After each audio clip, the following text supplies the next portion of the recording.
En lo profundo del desierto abrasador de Egipto, donde el sol parecía gritar sobre la arena y las piedras guardaban secretos de siglos, un clamor invisible subía cada noche al cielo. No eran voces libres, sino susurros oprimidos por el látigo. Los hebreos, hombres, mujeres y niños, habían olvidado cómo sonaba la risa sin miedo. Cada jornada era una cadena, cada amanecer un recordatorio de su esclavitud. Pero algo estaba por cambiar.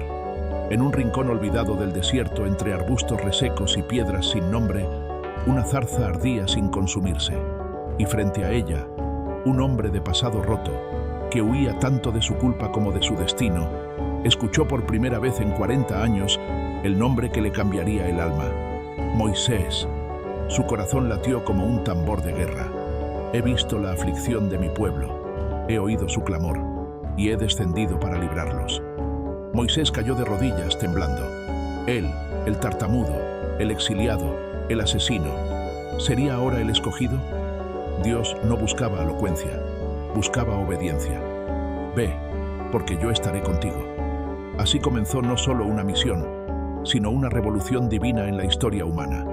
Y mientras Moisés descendía del monte con los pies aún temblorosos y la voz de Dios resonando en su pecho, en Egipto, el corazón del faraón latía en la sombra, ignorante de que el Dios de los cielos había puesto sus ojos en los esclavos de barro. Y entonces, el viento del destino empezó a soplar, el desafío de Faraón. Las puertas del palacio se abrieron como si el mismísimo desierto hubiera irrumpido en la corte. Moisés, con su bastón en la mano y el fuego de Dios en los ojos, caminó entre columnas de oro y mármol, hasta quedar frente al trono del hombre más poderoso del mundo conocido, el faraón de Egipto. Detrás de él, Aarón, su hermano, temblaba, pero no por miedo al hombre, sino por temor a lo sagrado que lo impulsaba. El trono crujió, mientras el faraón se inclinaba hacia adelante, con una sonrisa burlona, como si ya conociera la respuesta a la petición que iba a escuchar. Así dice el Señor, el Dios de Israel: deja ir a mi pueblo, para que me celebre fiesta en el desierto. El silencio se hizo pesado como el plomo. El faraón rió. ¿Quién es ese Señor para que yo obedezca su voz? Yo no conozco a ese Dios y no dejaré ir a Israel. La corte aplaudió, pero el aire se volvió espeso. Algo había sido desafiado. No a Moisés, no a Aarón, sino al mismísimo Dios del cielo. Moisés no respondió con ira ni con orgullo, solo bajó la mirada, y al levantarla, su bastón golpeó el suelo con fuerza. Una nube pareció moverse sobre la corte. Era invisible, pero los corazones la sintieron. La advertencia había sido dada. Afuera, los esclavos seguían moldeando ladrillos con sangre y lágrimas, sin saber que ese mismo bastón sería el que abriría caminos imposibles. El faraón había cerrado su oído, pero había abierto la puerta a algo que jamás podría controlar. Las señales estaban por comenzar. El Dios que habla con poder. El Nilo, río sagrado de Egipto, fluía con majestad entre las ciudades y los campos, trayendo vida a una tierra construida sobre arena. Pero ese día, algo lo interrumpió. Moisés se presentó a orillas del río, tal como Dios le ordenó. El faraón observaba desde su carro de oro, confiado. El sol se reflejaba en las aguas tranquilas, hasta que el bastón de Dios tocó el cauce. El agua se tornó sangre. Los peces murieron en segundos. El hedor se alzó. Los sirvientes huyeron gritando. El Nilo, símbolo de riqueza, fertilidad y dominio, ahora era una herida abierta. Para que sepas que yo soy el Señor, Dios de Israel, dijo Moisés, mientras el río carmesí corría como un juicio por las venas de Egipto. Pero el corazón del faraón no se quebró, se endureció. Entonces vinieron las ranas, como una marea viva invadiendo lechos, mesas y templos. Luego, el polvo de la tierra se convirtió en mosquitos, picando hasta a los dioses tallados en piedra. Y después, vinieron enjambres de insectos que oscurecieron el cielo. Egipto se llenó de gritos. Su pueblo se revolvía en desesperación. La belleza de sus jardines, arrasada. La estabilidad de su economía, destrozada. La arrogancia de sus sacerdotes, silenciada. Pero en Gosén, donde vivían los hijos de Israel, no caía ni una plaga, ninguna peste, ningún zumbido, ningún hedor. Era como si el cielo hubiera hecho una línea invisible en la tierra y la fidelidad de Dios estuviera protegiendo a los suyos. El faraón llamaba a Moisés, rogaba que intercediera, pero al obtener alivio volvía a endurecer su corazón.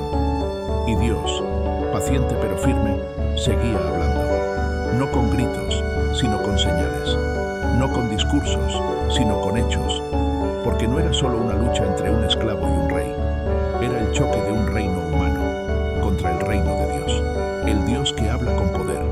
El Nilo, río sagrado de Egipto, fluía con majestad entre las ciudades y los campos, trayendo vida a una tierra construida sobre arena. Pero ese día, algo lo interrumpió.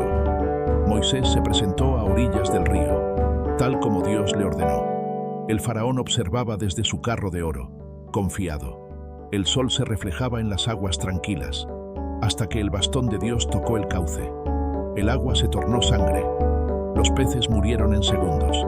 El hedor se alzó. Los sirvientes huyeron gritando. El Nilo, símbolo de riqueza, fertilidad y dominio, ahora era una herida abierta. Para que sepas que yo soy el Señor, Dios de Israel, dijo Moisés, mientras el río Carmesí corría como un juicio por las venas de Egipto. Pero el corazón del faraón no se quebró, se endureció. Entonces vinieron las ranas, como una marea viva invadiendo lechos, mesas y templos. Luego, el polvo de la tierra se convirtió en mosquitos, picando hasta a los dioses tallados en piedra. Y después, vinieron enjambres de insectos que oscurecieron el cielo. Egipto se llenó de gritos. Su pueblo se revolvía en desesperación. La belleza de sus jardines, arrasada. La estabilidad de su economía, destrozada. La arrogancia de sus sacerdotes, silenciada. Pero en Gosén, donde vivían los hijos de Israel, no caía ni una plaga, ninguna peste, ningún zumbido, ningún hedor. Era como si el cielo hubiera hecho una línea invisible en la tierra y la fidelidad de Dios estuviera protegiendo a los suyos. El faraón llamaba a Moisés, rogaba que intercediera, pero al obtener alivio, volvía a endurecer su corazón. Y Dios, paciente pero firme, seguía hablando, no con gritos, sino con señales, no con discursos, sino con hechos, porque no era solo una lucha entre un esclavo y un rey, era el choque de un reino humano contra el reino de Dios. La noche que partió la historia. La luna brillaba blanca y helada sobre los tejados de Egipto. Las estrellas observaban en silencio, como si el cielo supiera que esa no era una noche común. Era la noche de la decisión. En cada casa hebrea, las familias cenaban con las sandalias puestas, los bastones en mano y los corazones en alto. En cada dintel, la sangre de un cordero cubría las puertas como un pacto, como un grito sin voz que decía: aquí vive un hijo del Dios viviente. Pero en los palacios, en las aldeas, en los campos egipcios, no hubo preparación. Y entonces sucedió. A la medianoche exacta, un viento invisible recorrió las calles. No hizo ruido, pero su presencia se sintió. Las puertas no se abrieron, pero algo pasó por ellas. El ángel del juicio descendió, y en cada hogar donde no había sangre, el primogénito cayó. Gritos desgarraron la noche, gritos de madres, de reyes, de esclavos. Ninguna casa egipcia se libró del dolor, ni siquiera el palacio. El hijo del faraón, el heredero de la corona, yacía sin vida en sus brazos. Esa misma noche, el faraón llamó a Moisés. Ya no era un dios entre hombres, era solo un padre destruido por su orgullo. «Váyanse», gritó con lágrimas, «llévense a su pueblo, su ganado, su fe, y bendíganme también». Egipto no los expulsó, Egipto los liberó.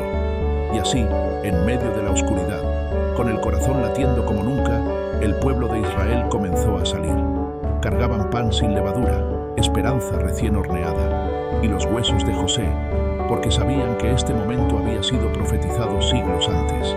Las cadenas habían caído, pero la libertad apenas comenzaba, y el desierto ya los esperaba. El desierto de los libres. No eran soldados, no eran conquistadores, eran familias, esclavos recién liberados, caminando entre el polvo como si despertaran de un sueño largo y doloroso. Eran más de 600.000 personas, sin contar mujeres, niños y ancianos. y sin embargo, marchaban como un solo corazón. Dios mismo los guiaba. Una columna de nube iba delante de ellos durante el día, cubriéndolos del sol abrasador, y en la noche, una columna de fuego les daba calor, luz y dirección. No caminaban solos, el cielo iba delante. Los egipcios, desde sus muros derrumbados, observaban con temor cómo los hebreos se alejaban como un río viviente. Se llevaban oro, plata y ropas finas, no por robo, sino como pago divino por siglos de esclavitud. Cada paso en el desierto era un acto de fe. Cada huella en la arena era una palabra nueva en la historia de un pueblo que apenas comenzaba a recordar quién era su Dios. Pero no todos celebraban. En los pasillos fríos del palacio, el faraón se revolvía entre la rabia y la humillación. Sus consejeros temblaban, pero su corazón aún era piedra. ¿Qué hemos hecho?, gritó. Los dejamos ir, y con ellos se va nuestra gloria. Entonces ordenó lo impensable. Preparen los carros, reúnan a los mejores jinetes. Vamos a traerlos de vuelta, o a destruirlos en el desierto. Así, mientras los israelitas seguían su marcha con cantos y esperanza, detrás de ellos se alzaba una nube de polvo. El rugido del ejército egipcio estaba en marcha. El pueblo aún no lo sabía, pero estaban a punto de enfrentarse a lo imposible. Asnos cargan las pertenencias del pueblo. En el cielo, una gran columna de nube blanca y luminosa avanza lentamente delante de ellos, cubriéndolos del sol. El polvo se eleva bajo sus pies, pero la atmósfera está llena de propósito. Así marcha un pueblo recién nacido, hacia su destino, entre el miedo y el mar. El sol comenzaba a ponerse, pintando el horizonte de fuego y arena, cuando el estruendo se hizo oír. Primero fueron ecos lejanos, luego el suelo tembló. Finalmente, el pueblo lo vio. Una nube de polvo, como una tormenta salvaje, se acercaba desde Egipto.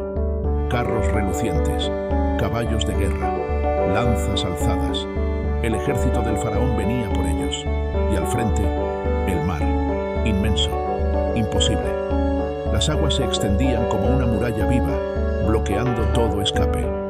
¿Nos sacaste al desierto para morir?, clamaban los hebreos a Moisés. Mejor hubiéramos quedado en Egipto. El miedo se coló en sus huesos. La libertad, tan dulce unas horas antes, ahora parecía una sentencia. Pero Moisés no tembló. Con el mar enfrente y la muerte detrás, levantó sus ojos al cielo. Y entonces habló con voz firme, no suya, sino inspirada. No teman, estén firmes, y vean la salvación que el Señor hará hoy. Porque los egipcios que hoy ven, nunca más los volverán a ver. El cielo guardó silencio. Solo se escuchaba el batir del viento y el crujir de los carros a la distancia. Entonces, la columna de nube que guiaba al pueblo descendió detrás de ellos, volviéndose una muralla de oscuridad para los egipcios y de luz para Israel. Y en la penumbra, Moisés alzó su vara y extendió su mano sobre el mar. Los hebreos contenían el aliento, y justo cuando parecía que todo estaba perdido, el mar comenzó a abrirse. El camino imposible. Las aguas no se evaporaron, no desaparecieron, se alzaron. Como muros vivientes, como gigantes transparentes rugiendo sin romperse, el mar rojo se partió en dos. Lo imposible quedó suspendido entre cielo y tierra, el suelo seco, el aire pesado y el asombro absoluto. Los niños miraban las paredes de agua con ojos abiertos como lunas. Las madres corrían abrazando a sus pequeños. Los ancianos lloraban, no de miedo, sino de gloria. ¡Adelante!, gritó Moisés. El Señor ha abierto un camino donde no lo había. Y entonces el pueblo de Israel, ese ejército sin armas, esa nación nacida del dolor, comenzó a caminar por el lecho del mar, como si cruzara una puerta hacia el destino. Cada paso era una declaración de fe. Cada mirada hacia los muros de agua, una canción silenciosa de asombro. Pero no estaban solos. La columna de fuego ardía entre ellos y los egipcios, impidiendo que se acercaran, hasta que el último hebreo cruzó. Y entonces, la columna se retiró. Los egipcios vieron el camino abierto y no entendieron que no era para ellos. El faraón, enceguecido por su furia, gritó con voz rota: «¡Sigan a los hebreos! ¡Atrápenlos!». Y los carros de guerra entraron al mar. Pero algo había cambiado. Las ruedas se aflojaron. El suelo se volvió pesado. Los caballos se desbocaron. El ejército más poderoso del mundo se encontró luchando contra lo que no podía ver, el juicio de Dios. Moisés, desde la otra orilla, volvió a levantar su vara. El tiempo se detuvo, y en un suspiro eterno, las aguas volvieron a caer. El canto de los redimidos. El sol se alzó sobre el horizonte como nunca antes. No había ejército en el camino. No se oían gritos de guerra, solo el silencio y el sonido del mar volviendo a su cauce, como si nada hubiera ocurrido. Pero algo sí había ocurrido. La historia acababa de cambiar para siempre. El pueblo de Israel se volvió hacia el mar, y al ver los cuerpos de los egipcios flotando en las aguas, supieron que no era una ilusión, no era un sueño. Eran verdaderamente libres. Las lágrimas corrían por los rostros endurecidos por años de esclavitud.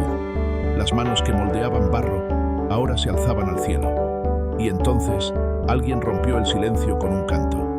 Moisés entonó una alabanza, no aprendida, sino nacida del alma. Cantaré al Señor porque se ha glorificado grandemente. Al caballo y al jinete arrojó en el mar. El Señor es mi fuerza y mi cántico, y ha sido mi salvación. Las voces se unieron una por una. El eco del cántico llenó el desierto. Los tambores resonaban con las manos. Las mujeres danzaban, y al frente de ellas, María, la profetisa, hermana de Moisés, golpeaba su pandero y proclamaba: «Cantad al Señor, su brazo es poderoso y su amor eterno».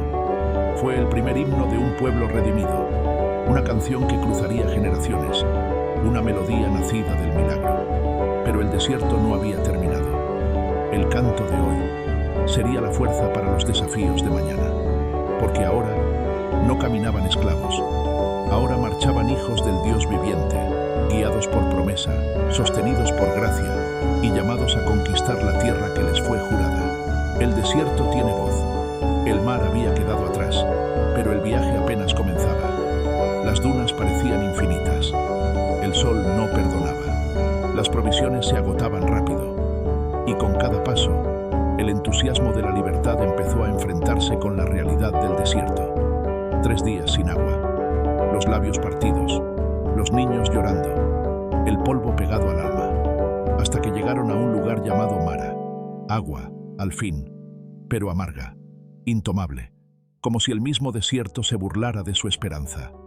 El pueblo murmuró. La fe, tan vibrante junto al mar, se marchitaba en el calor. «¿Qué beberemos?», gritaban, con enojo más que con necesidad.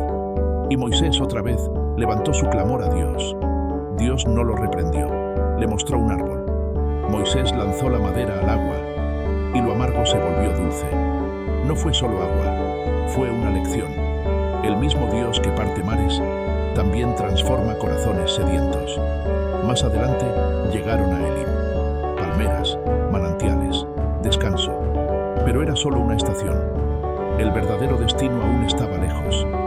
Dios los guiaba, no solo hacia una tierra, sino hacia una transformación.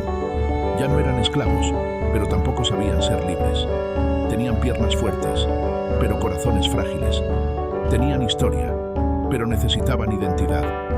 Y el desierto, más que castigo, sería el aula donde aprenderían a confiar. Donde Dios no solo haría milagros, sino donde hablaría, caminaría y enseñaría con ellos. El silencio del desierto estaba lleno de su voz, el pan que cayó del cielo. El hambre no perdona, y en el desierto, el estómago grita más fuerte que la fe. Pasaban los días, y los recuerdos de Egipto comenzaban a distorsionarse en la mente del pueblo. Olvidaban los látigos y recordaban las ollas llenas. «Ojalá hubiéramos muerto allá», decían. «Al menos teníamos pan, cebollas, carne». Moisés los oía, pero no respondía con ira. Miró al cielo, y el cielo respondió. Esa misma tarde, una nube de codornices cubrió el campamento, carne para los hambrientos. Y al amanecer, algo nunca antes visto. Un rocío blanco cubría el suelo. Al evaporarse, dejaba una sustancia delgada, fina como escarcha. «¿Qué es esto?», preguntaban unos a otros. Moisés respondió con la voz suave del asombro. «Es el pan que el Señor les da para comer». Lo llamaron maná, que significa «¿qué es esto?». porque no entendían el milagro, pero lo comían. Cada mañana caía lo suficiente para el día, nada más, nada menos. Si alguien tomaba de más, se pudría. Si alguien dudaba, aprendía. Era pan con lección incluida. Dios no solo quería alimentar sus cuerpos, quería enseñarles a confiar, a vivir por fe, a depender de Él día a día.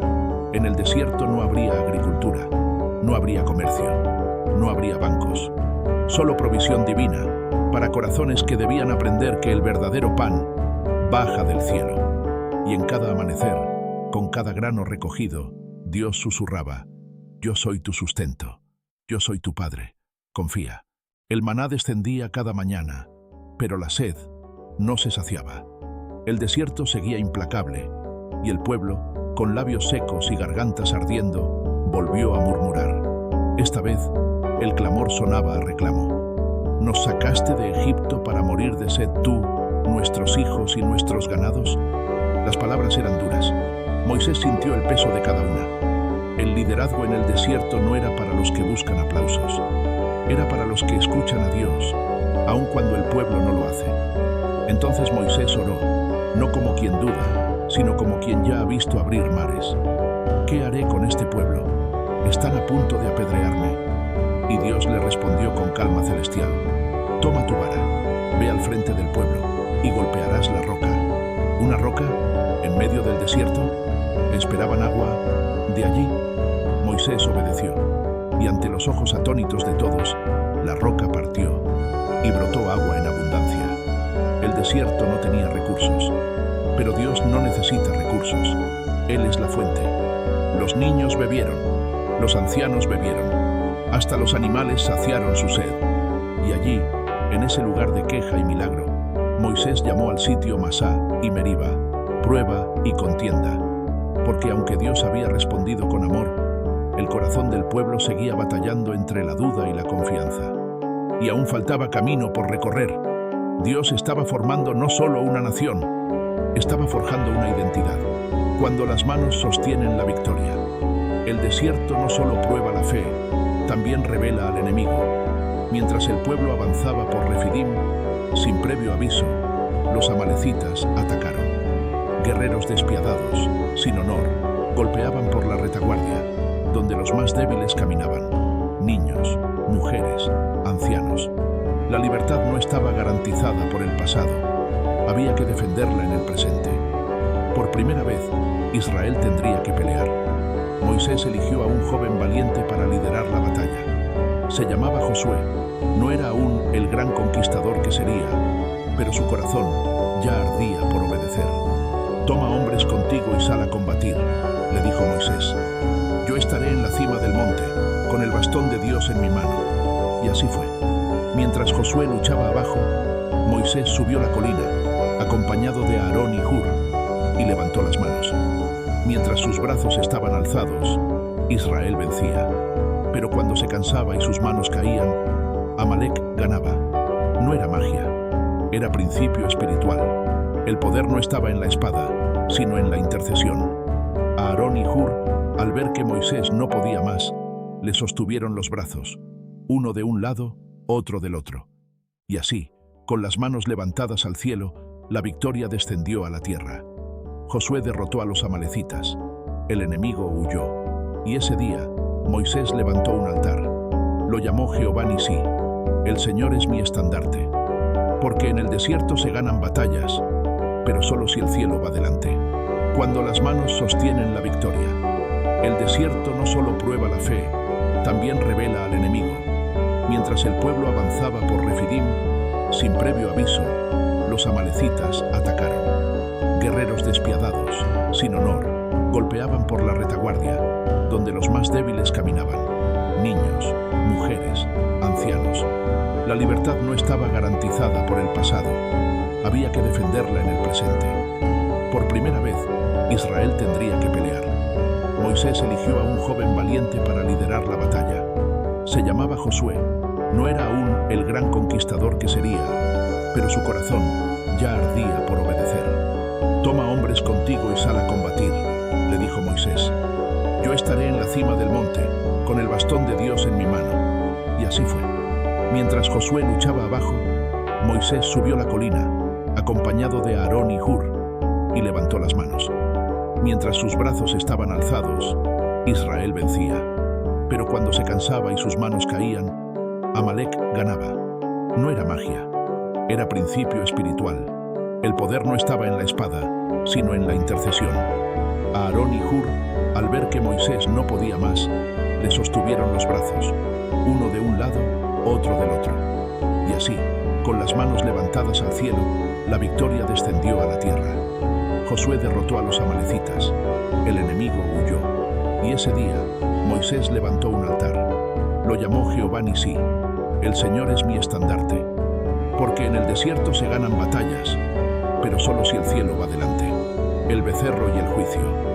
Moisés estuvo en la cima del Sinaí 40 días y 40 noches. En ese tiempo, Dios no solo dio mandamientos, dio instrucciones sagradas, un tabernáculo, un sacerdocio, una forma de habitar entre su pueblo. Estaba construyendo una nación santa desde lo invisible, pero abajo, el corazón del pueblo se impacientó. «No sabemos qué pasó con Moisés», clamaron al sacerdote Aarón. «Haznos un Dios que nos guíe». Aarón cedió. Tomó oro de los aretes del pueblo, lo fundió y dio forma a un becerro de metal. Y luego proclamó la mayor traición. «Este es tu Dios, Israel, que te sacó de Egipto». Rieron, bailaron, ofrecieron sacrificios al ídolo que ellos mismos habían creado. El pueblo que había visto abrirse el mar, ahora adoraba a un ídolo mudo. En la cima, Dios interrumpió su diálogo con Moisés. «Desciende, porque tu pueblo se ha corrompido. Se han desviado tan pronto». La ira divina ardía como fuego, pero Moisés intercedió. Puso su vida en medio. Luchó con palabras, luchó con amor. «Si vas a destruirlos, bórrame a mí también de tu libro». Dios escuchó.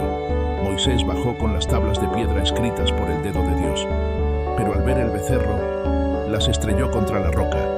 No era solo furia, era una señal. El pacto había sido roto. Ese día, la tierra tembló. Muchos murieron. El juicio cayó como fuego. Pero también nació una oración que cambiaría todo. «Señor, si tu presencia no va con nosotros, no nos hagas salir de aquí. El Dios que juzga, también restaura». Y Moisés, desde lo profundo, clamó por una segunda oportunidad. Está al frente, de pie con expresión de gratitud y serenidad. La fe inquebrantable es la luz que guía al pueblo hacia su destino. El Dios que pasa frente a ti. Moisés volvió a subir al monte, no con orgullo, sino con la humildad de quien ha visto el corazón quebrado de un pueblo y la compasión profunda de un Dios que no se cansa de amar. Allí, en la soledad de la cima, Moisés hizo la petición más osada que un hombre haya hecho jamás. «Muéstrame tu gloria». Dios, con ternura infinita, no respondió con relámpagos ni truenos esta vez. Respondió con intimidad. «Haré pasar toda mi bondad delante de ti y proclamaré mi nombre. Pero no podrás ver mi rostro, porque ningún hombre puede verlo y vivir». Entonces, el Creador del universo escondió a Moisés en una hendidura de la roca, lo cubrió con su mano y pasó delante de él. Y en ese paso sagrado no se oyó un grito, sino un susurro eterno. El Señor, Dios misericordioso y clemente, lento para la ira y grande en amor y fidelidad, que perdona la maldad, la rebelión y el pecado, pero no tendrá por inocente al culpable. No fue un espectáculo, fue una revelación. Dios no solo mostró su poder, mostró su carácter. Moisés descendió con un rostro resplandeciente. Literalmente, la gloria de Dios se había impregnado en su piel. Traía nuevas tablas, un nuevo comienzo y un pacto renovado, no basado en perfección humana, sino en fidelidad divina. Dios no los abandonó, decidió caminar con ellos hasta el fin, el tabernáculo del encuentro. Dios había perdonado, pero no se conformaba con observar desde lejos.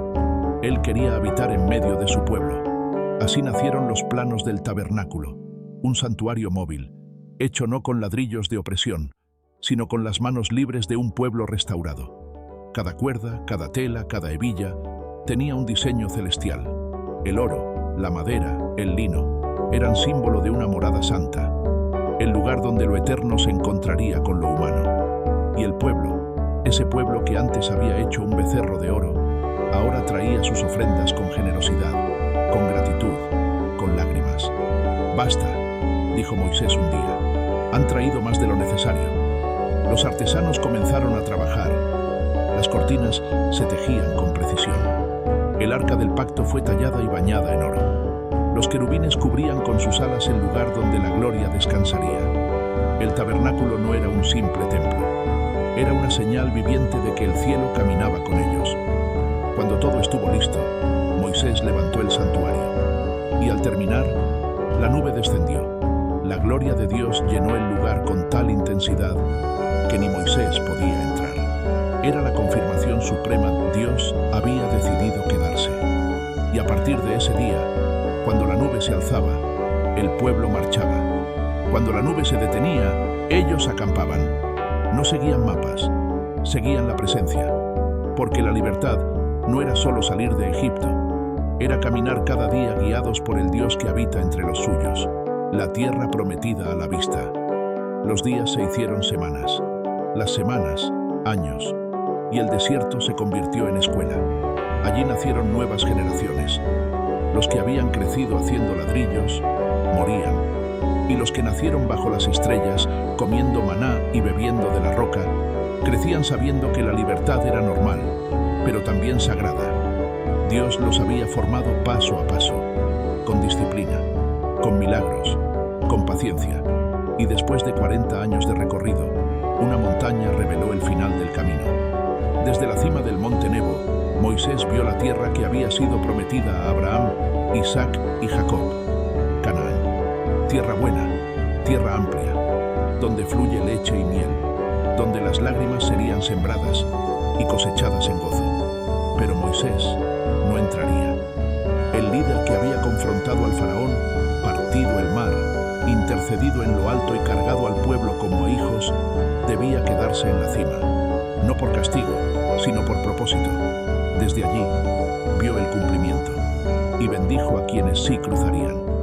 «Sean fuertes y valientes», dijo al pueblo. «No teman, porque el Señor su Dios va con ustedes. Él no los dejará, ni los abandonará». Luego subió solo, y desde un lugar secreto, Dios mismo recogió su alma. No hubo tumba, no hubo monumento, solo el eco de una vida entregada a la voluntad divina. Y el liderazgo pasó a Josué. Ahora era su turno de guiar. Pero la historia no comenzaba con él, comenzaba con una promesa. Y la promesa estaba a punto de cumplirse. Cruzan el Jordán. El río Jordán rugía, hinchado por las lluvias. Era la última barrera, el umbral entre el desierto y la promesa. Dios habló a Josué, como lo hizo con Moisés. «Hoy comenzaré a engrandecerte delante de todo Israel. Así sabrán que como estuve con Moisés, así estaré contigo». Las instrucciones eran claras. Los sacerdotes, llevando el arca del pacto, símbolo de la presencia misma de Dios, debían caminar hacia el agua. Y lo hicieron, no cuando el río se detuvo, sino cuando sus pies tocaron las aguas. Entonces, como en los días del Mar Rojo, las aguas se detuvieron. El Jordán quedó en seco, y el pueblo, uno por uno, comenzó a cruzar, no corriendo, no con miedo, sino con la certeza de que el mismo Dios que los sacó de Egipto, ahora los introducía en su herencia. Cuando todos hubieron cruzado, Josué pidió algo más. «Tomen 12 piedras del lecho del río, una por cada tribu». Y allí, en Gilgal, levantaron un monumento, un altar de memoria, una señal eterna, para que cuando sus hijos pregunten ¿qué significan estas piedras?, ustedes respondan: «Fue aquí donde el Señor detuvo el Jordán, para que entráramos en la tierra que prometió a nuestros padres». Ya no eran esclavos, ya no eran solo peregrinos, ahora eran herederos, y la tierra por fin estaba bajo sus pies. El Dios que cumple lo que promete. Los pies polvorientos de generaciones cansadas pisaron tierra fértil. La promesa, antes solo susurrada entre cadenas, ahora era real. Canaán, la tierra que fluye leche y miel, la herencia de fe. Los campos estaban listos, los muros altos, pero no impenetrables. Los enemigos numerosos, pero el Dios que caminaba con ellos aún más poderoso. Josué alzó la vista y vio al frente a un hombre con una espada desenvainada. ¿Eres de los nuestros o de nuestros enemigos?, preguntó con firmeza. Ni de unos ni de otros, respondió. Soy el príncipe del ejército del Señor. Josué cayó de rodillas. La conquista comenzaría, pero no sería por fuerza ni por estrategia, sino por obediencia. La historia de Israel ya no era solo la historia de un escape. Era la historia de una nación nacida de la fe, sostenida por milagros, forjada en el desierto y guiada por la presencia del Dios viviente. Aquel que oyó el clamor en Egipto, aquel que descendió en fuego sobre el Sinaí, aquel que hizo brotar agua de la roca y pan del cielo, entró con ellos en la tierra, porque Él no solo saca, Él lleva hasta el final. Y así terminó el Éxodo, no como un cierre, sino como un nuevo principio, una historia que sigue viva en cada generación que decide creer, obedecer y caminar hacia lo que Dios ha prometido, porque fiel es el que lo dijo y fiel es el que lo cumple. Fin del Éxodo, comienzo de la promesa.